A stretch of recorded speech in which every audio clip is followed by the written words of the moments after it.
O Padre Pio, durante 50 anos, carregou as chagas de Nosso Senhor Jesus Cristo, os estigmas de Nosso Senhor Jesus Cristo. E o Padre Pio foi chamado a ser coparticipante na paixão de Nosso Senhor Jesus Cristo. E por isso, assim como Nosso Senhor Jesus Cristo foi perseguido, difamado, ofendido, de todas as formas, o Padre Pio também tinha que passar por isso. E hoje nós vamos ver uma história incrível, o comecinho das perseguições que depois duraram 45 anos. Salve Maria, caríssimos irmãos da grande família Regina Fide, Portugal e Brasil. Meu nome é Odair Gutierrez e este é o programa Padre Pio.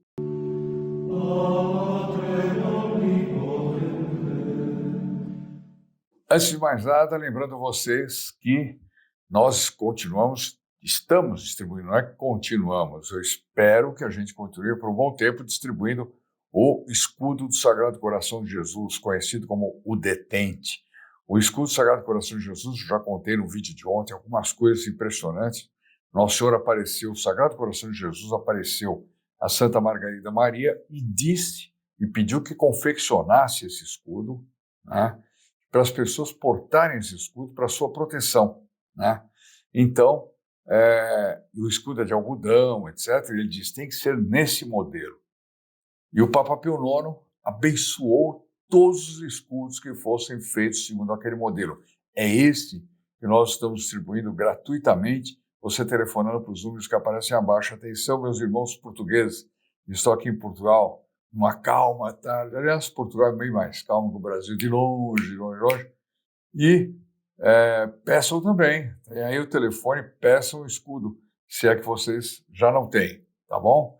Nós estamos fazendo essa distribuição porque é importantíssimo, principalmente nos dias que nós estamos atravessando hoje, dias de muito perigo, e vocês vão ver que o escudo, vocês vão receber uma explicação, uma carta, vocês vão ver a importância do escudo do Sagrado Coração de Jesus, ou Detente, né?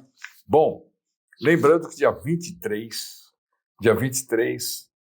às 11h30, não é às 10, como normalmente é às 11h30, porque dia 23 é um domingo.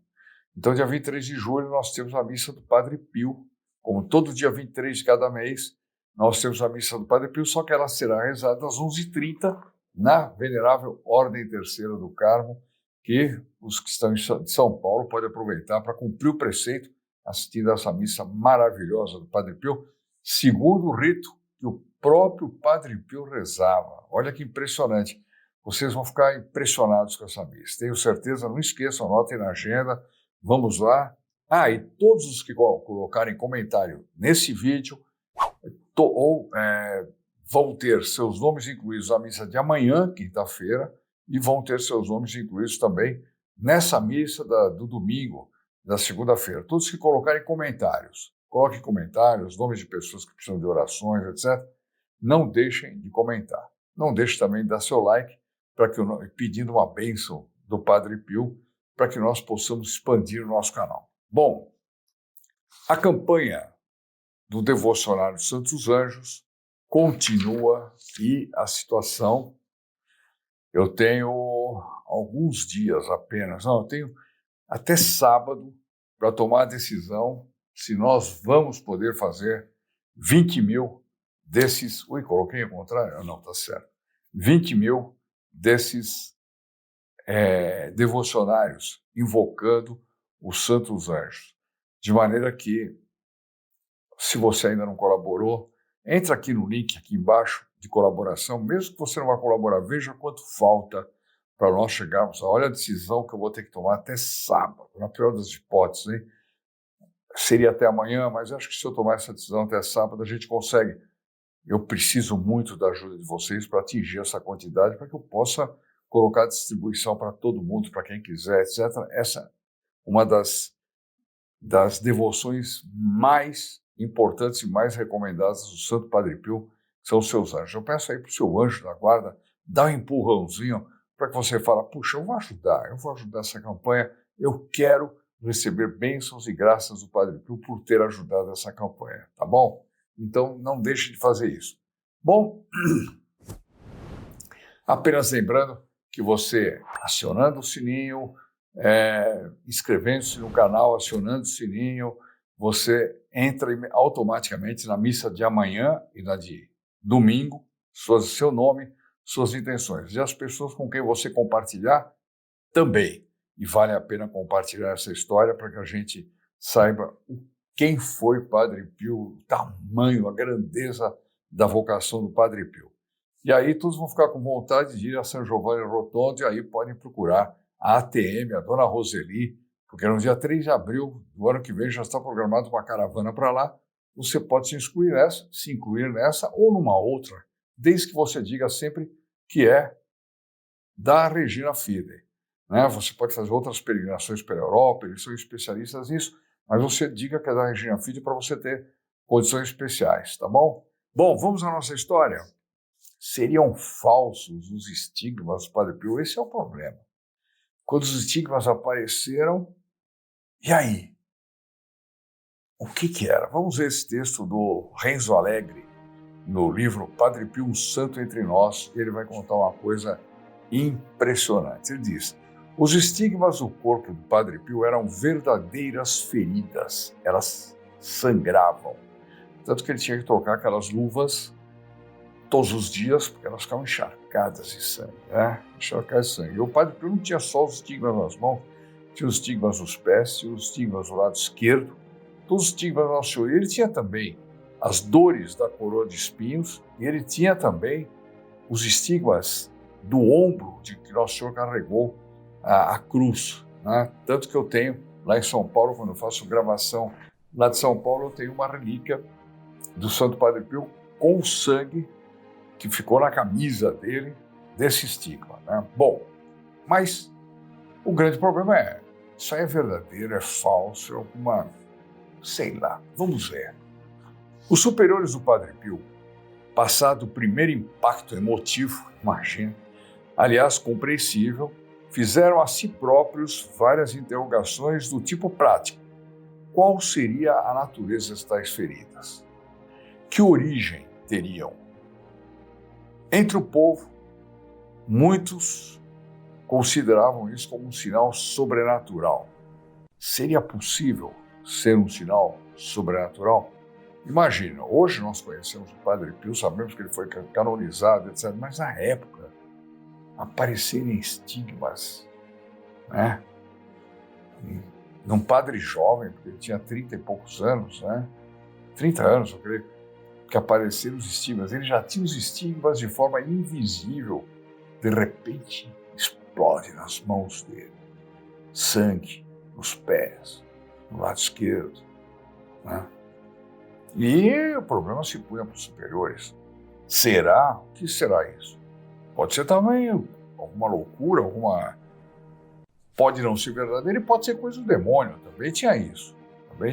Bom, recorreram então a uma celebridade médica da época, o doutor e professor Amico Bignami, professor efetivo de patologia médica da Universidade de Roma.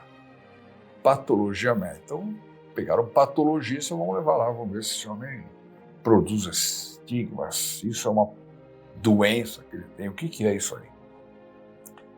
Como muitos médicos da época, o Dr. Bignami era um ateu convicto declarado. Bom, aí não tem coisa melhor. Que a pesquisa seja feita por um ateu convicto declarado, ela vai ser totalmente isenta, né? Então, acho que fazem bem mesmo. É muito bom quando uma pessoa que... não vou dar esse exemplo não, porque vai armar uma confusão aqui no canal. Mas, enfim, o sujeito acha que em tal lugar é bom, vai lá para ver como é que é. Né? Bom, como muitos... Então, ele era um ateu convicto e declarado. As autoridades eclesiásticas conheciam-no bem e consideravam que, naquele caso, o seu desinteresse pelo sobrenatural, o fato dele ser ateu, poderia ser até benéfico. Estavam certos de que não emitiria juízos tendenciosos, ou seja, ciência, né? Nós ouvimos recentemente falar ciência.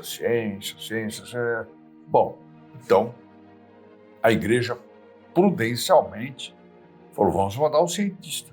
E o cientista ateu.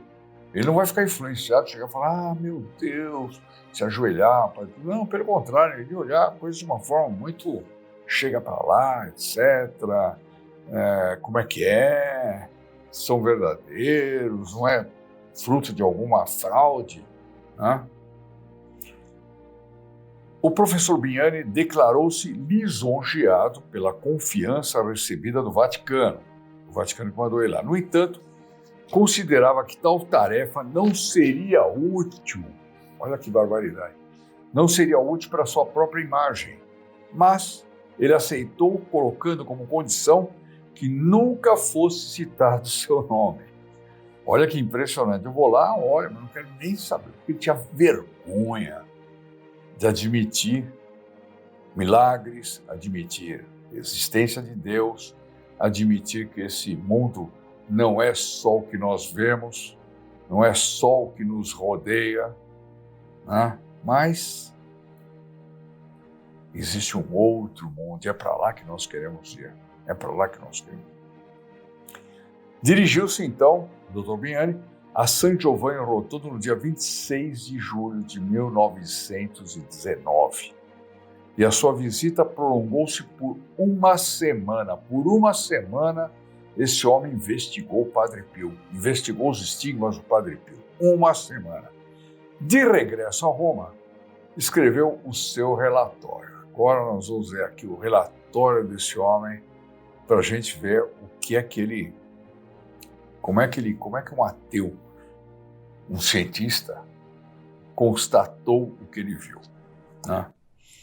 O professor ficou impressionado com um detalhe curioso, que colocou em evidência no seu relatório, que as lesões das mãos e dos pés eram semelhantes e perfeitamente simétricas, ou seja, eram iguais e estavam exatamente no mesmo lugar em qualquer uma das mãos. Coisa que já complica para uma fraude. Imagina uma pessoa que quer se queimar com um ácido, como uma das coisas que acusaram o Padre Pio, colocar ali no mesmo lugarzinho, igual, vai ficar uma ferida igualzinha e simétrica. Não dá, né? Uma vai ficar maior, outra mais queimada, outra fora de lugar, não. Mas o doutor ateu disse que elas eram lesões dos pés e das mãos semelhantes e perfeitamente simétricas.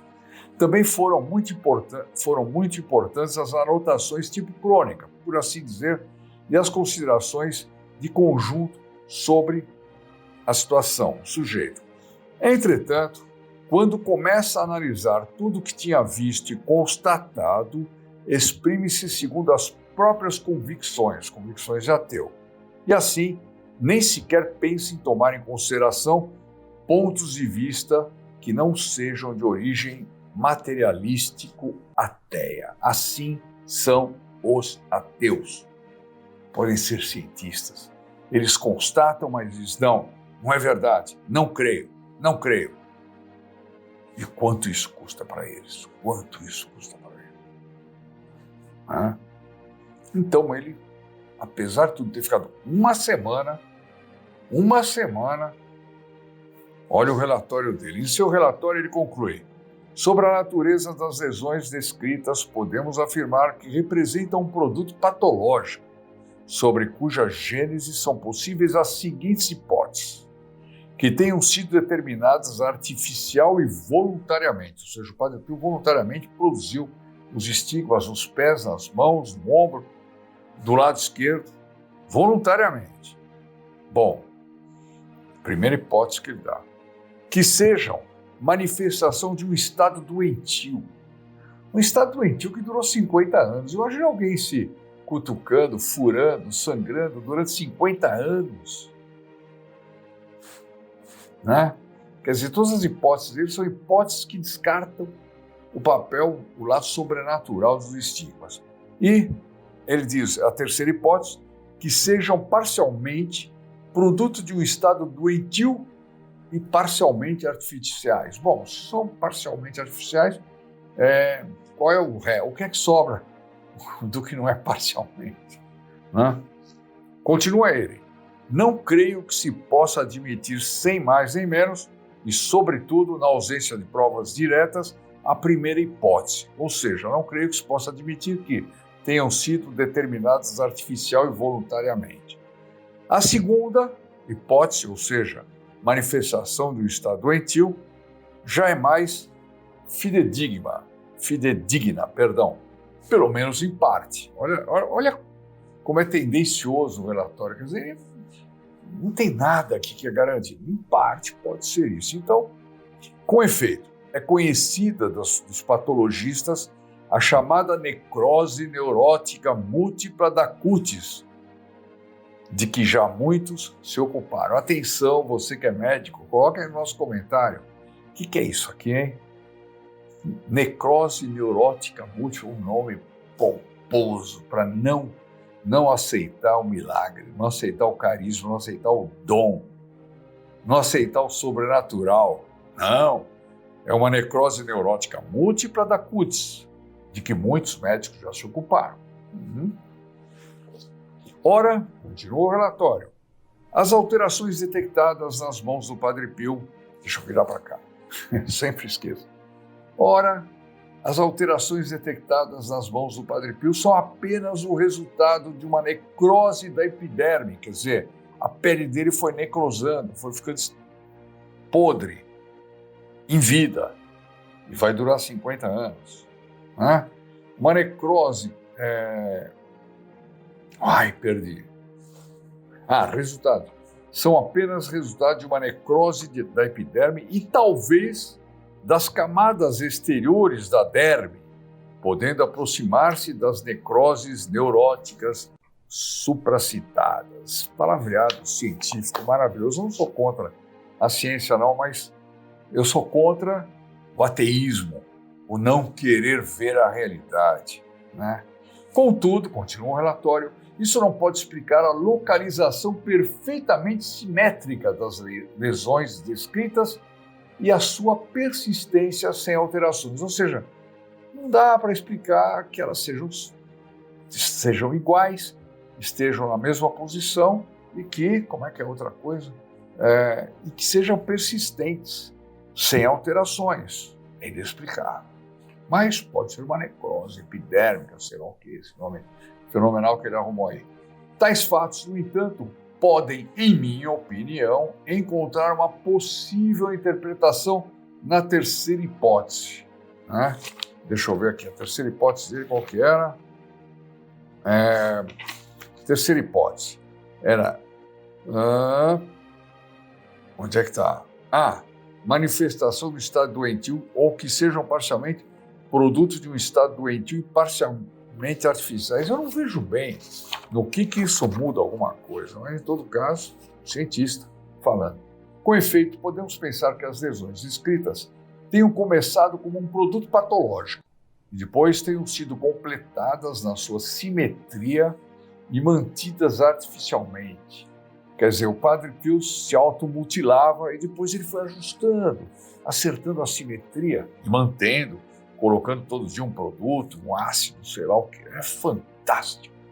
A lógica desse cientista, fantástico. Mantida, talvez, de uma forma inconsciente. Quer dizer, o Padre Pio talvez tenha feito isso porque era louco, né? Inconsciente. E por um fenômeno de sugestão. Quer dizer, calma. Não quer dizer que o Padre Pio não tem aquele... Ele foi sugestionado a ter aquela doença. Fantástico, né? Fantástico. Vocês se consultariam com um médico desse? Eu não. Talvez, então, de forma inconsciente, por um fenômeno de sugestão, através de um químico, como, por exemplo, a tintura de iodo. Bom, essa aqui, então, é de matar. Quer dizer, todos os dias, o Padre Pio colocava a tintura de iodo nessa mão, no lugar certinho, simétrico, nesse outro lugar certinho, simétrico. Mantinha todos os dias a mesma coisa, sangrando. Imagina que horror, né? Depois ele punha nos pés, depois ele punha no lado esquerdo, nas costas. É o que ele está dizendo aqui. Tintura de iodo. Falando claramente, o professor Bignani diz que as chagas do Padre Pio são de origem patológica e se mantêm vivas através de intervenção contínua, embora inconsciente, do próprio Padre Pio. Assim, o religioso não passaria de um sujeito doente e maníaco. 50 anos maníaco, furando as mãos, barbaridade, os pés. Juízo gravíssimo, fortemente lesivo à honra do Padre Pio.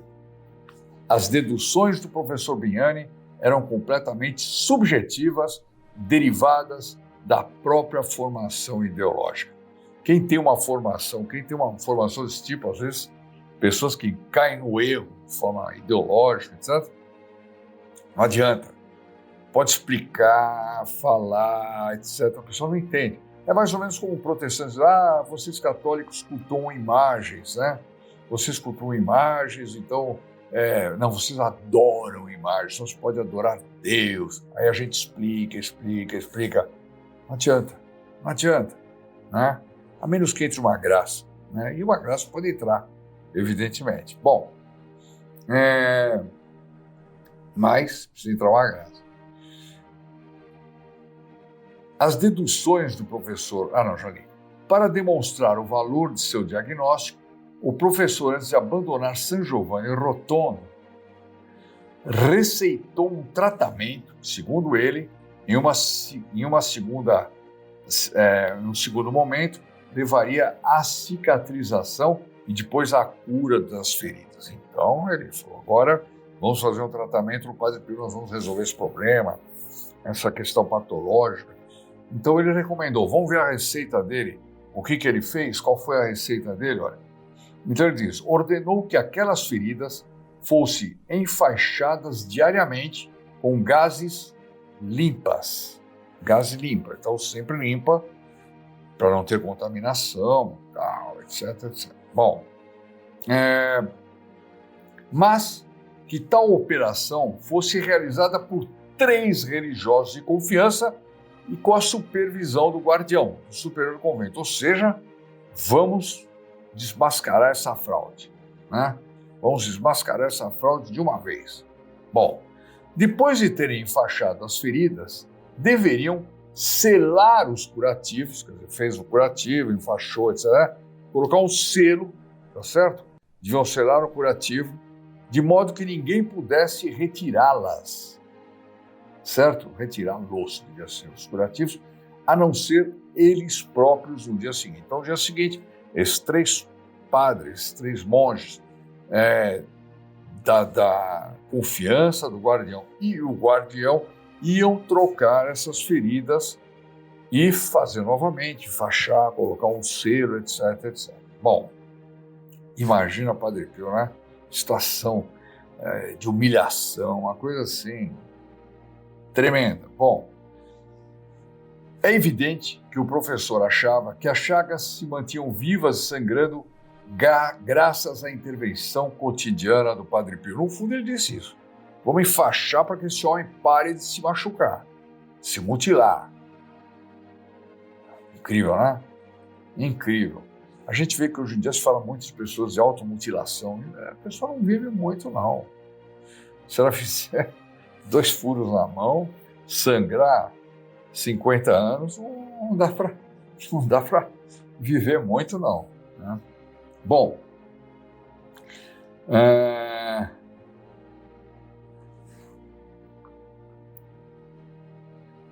com tais disposições, ele dava a entender que o Padre Pio continuava a irritar as feridas, as escondidas no segredo de sua cela, através de processos mecânicos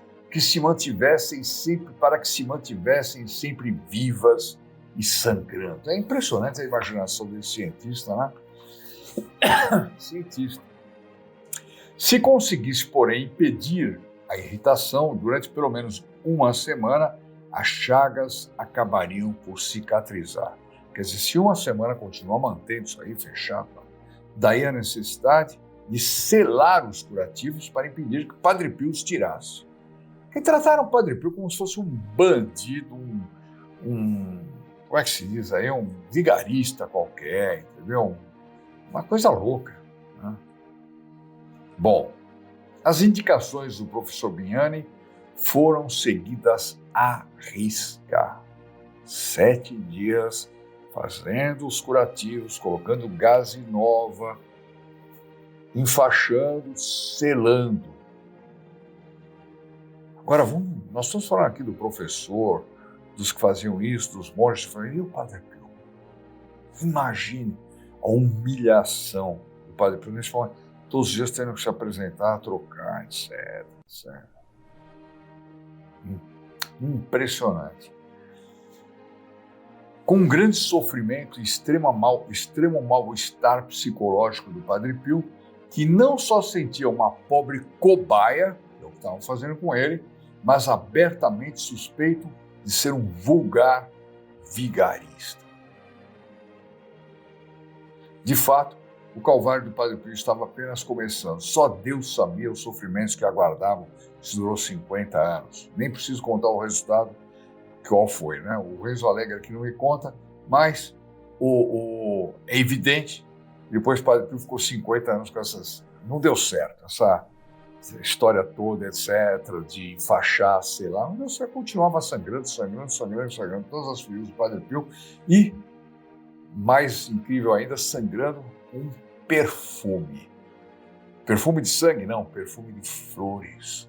Um perfume maravilhoso que fizeram vários detratores dele dizerem que aquilo ali era perfume francês de alta qualidade, etc., que era um absurdo o monge com voto de pobreza utilizar perfumes fenomenais. Não, eram das Chagas que saía esse perfume fantástico, que até hoje muita gente sente, né?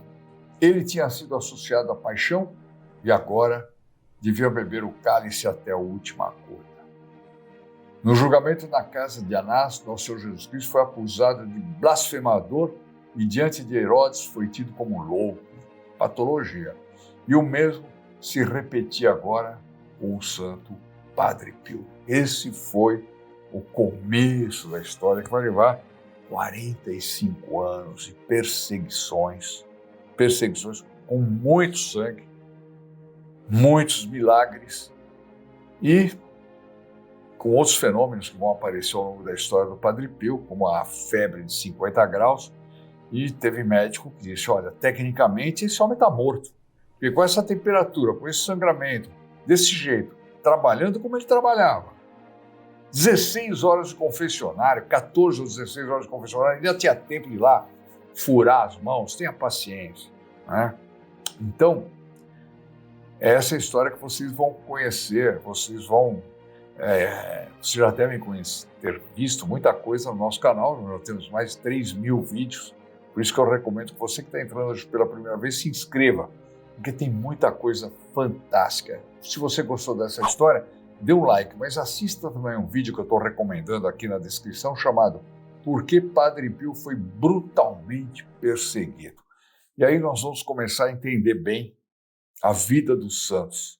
Imaginar que a vida do santo faz penitência, sofrimento, sacrifício. Não. Sempre envolve muita perseguição. Essa é uma característica.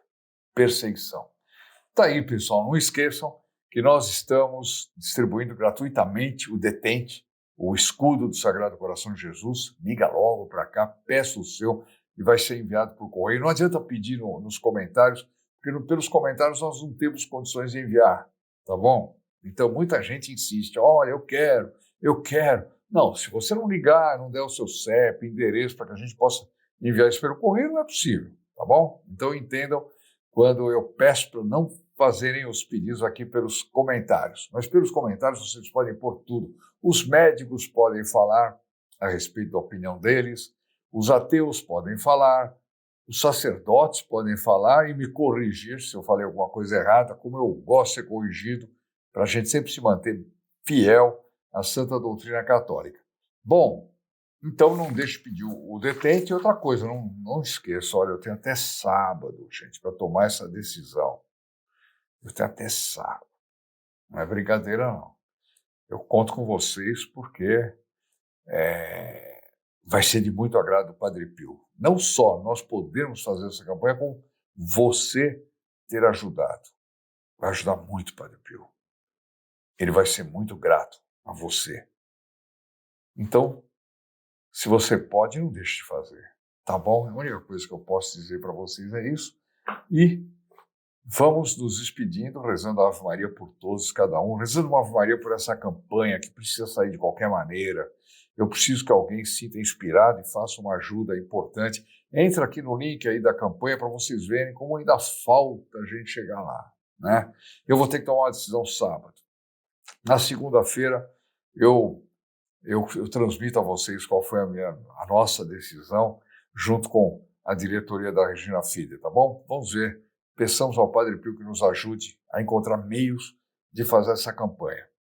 Vamos rezar então essa agora a nossa Ave Maria, depois vem a bênção do Padre Pio. Salve Maria, queridos irmãos da grande família Regina Fide, Portugal e Brasil e o resto do mundo. E até a próxima. Vamos rezar? Em nome do Pai, do Filho e do Espírito Santo. Amém. Ave Maria, cheia de graça, o Senhor é convosco. Bendita sois vós entre as mulheres, e bendito é o fruto do vosso ventre, Jesus.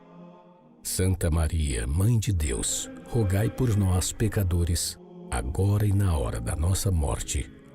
Amém.